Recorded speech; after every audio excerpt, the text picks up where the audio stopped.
one of the first individuals who came into my office was a gentleman who was actually exonerated from death row. He actually served 20 years on death row for a crime that we later found out that he did not commit.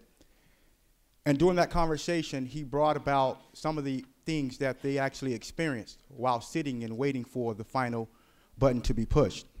He talked about the days where he sat there and they would have to shave him daily. He talked about the meals that they were forced to eat. He talked about the deprivation from his families. He talked about the solitary confinement. He talked about all those great things. And his final words to me as he walked out of my door, he was like, you know, I didn't have a voice. And he said he didn't have a voice in the process because he felt as if the process had rushed him through. And I rise to say that this bill, the intent to save the state monies, would probably work on a different issue. However, when you apply this particular bill to the situations that we currently have in our state as it relates to the amount of folks who've been exonerated, it leads us to one of those results that is final.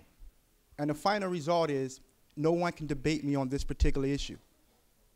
That there have been many folks who have been falsely accused of crimes, who have been sentenced to prison to die for those crimes, only to be exonerated through DNA or some other form of evidence later on.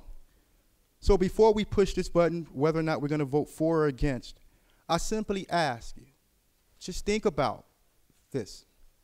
One life is one too many to rush this process through.